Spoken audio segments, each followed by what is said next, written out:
정말 오랫동안 꽁꽁 얼어붙어 있었죠. 캐나다와 중국 관계 말입니다. 근데 최근에 아주 조심스럽게 녹기 시작했다는 신호가 나오고 있어요. 자, 그럼 이 해빙이 정말 따뜻한 봄을 가져올까요? 아니면 어쩌면 더 추운 겨울의 전조일까요? 오늘 이 미묘한 외교적 줄타기, 그 속사정을 한번 제대로 들여다보겠습니다. 그래서 지금 이 질문이 정말 중요해진 겁니다. 캐나다와 중국, 이 둘 사이의 얼음이 정말 깨지고 있는 걸까요? 최근에 양국 고위급 인사들이 만났거든요. 이게 진짜 관계 개선의 신호탄일지 아니면 그냥 한번 보여주기식 제스처일지 사실 그 답에 따라서 앞으로 국제 정세가 꽤나 크게 흔들릴 수도 있습니다. 자, 이 해빙의 첫 신호탄이라고 할 수 있는 사건이 있었죠. 바로 아니타 아난드 캐나다 외교장관이 베이징을 방문한 겁니다. 이게 그냥 흔한 장관 방문이 아니에요. 왜냐하면 지난 8년 동안 캐나다 외교부 장관이 중국 땅을 밟은 게 딱 2번뿐이었거든요. 그러니까 이 만남 자체가 엄청난 메시지를 던지고 있는 거죠. 그래서 많은 전문가들이 이걸 보고 드디어 해빙기가 오는구나 이렇게 해석하고 있어요. 근데요, 아직 샴페인을 터뜨리기엔 좀 이릅니다. 왜냐하면 현실적인 문제들이 있거든요. 캐나다 국내 여론도 중국에 대해 썩 좋지 않고요. 무엇보다 화웨이 사태 때 캐나다인들이 억류됐던 그 아픈 기억, 그런 상처들이 여전히 남아있기 때문이죠. 넘어야 할 산이 아직 많다는 뜻입니다. 그런데 이 외교적인 악수 뒤편에서는요, 사실 보이지 않는 치열한 경제전쟁이 벌어지고 있어요.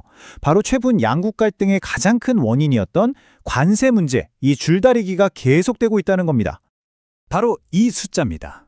100%. 이게 지금 갈등의 핵심이에요. 무슨 숫자냐고요? 캐나다가 중국산 전기차에 물리기로 한 관세율입니다.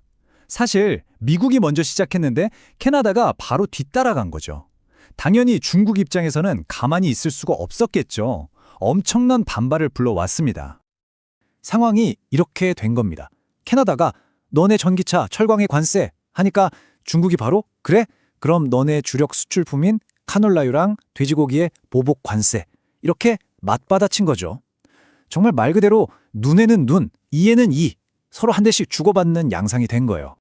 토론토 대학교의 리넷 옹 교수가 딱 짚어서 말했는데요. 이런 식의 보복 관세 전략은 정말 이제 너무 비생산적이라는 겁니다. 결국 양쪽 다 손해만 보는 게임이라는 거죠. 자, 그럼 여기서 이런 궁금증이 생기죠. 아니, 중국은 왜 갑자기 태도를 바꾸려는 걸까요?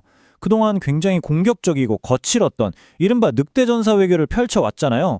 그런데 왜 지금 와서 한 발 물러서는 듯한 모습을 보이는 걸까요? 그 배경에는 중국이 처한 여러 가지 압박이 있습니다. 일단 안으로는 경제가 문제예요.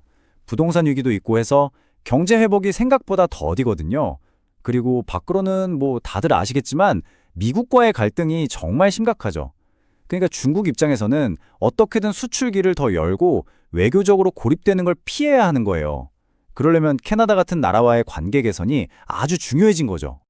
그러면 중국은 그렇다 치고 이런 복잡한 판에서 캐나다는 대체 어떤 전략을 쓰고 있을까요? 전문가들이 이걸 아주 재미있는 비유로 설명하는데요. 바로 걸으면서 껌 씹기 전략이라고 합니다. 걸으면서 껌을 씹는다. 이게 무슨 말이냐면요.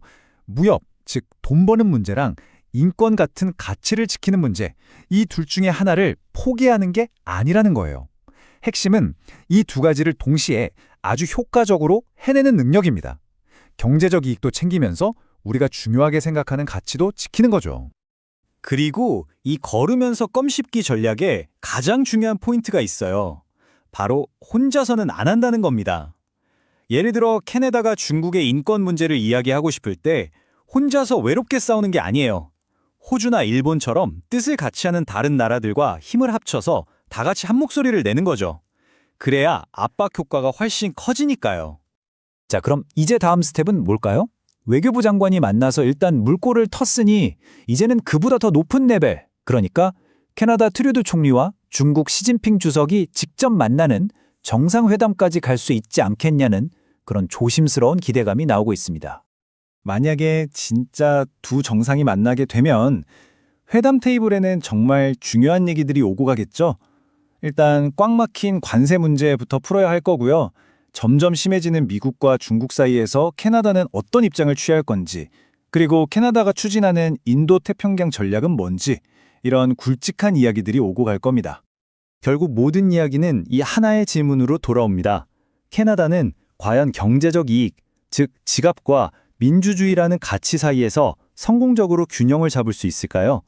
정말 어려운 줄타기인데 이 두 마리 토끼를 다 잡을 수 있을지 앞으로의 행보를 계속 지켜봐야겠습니다.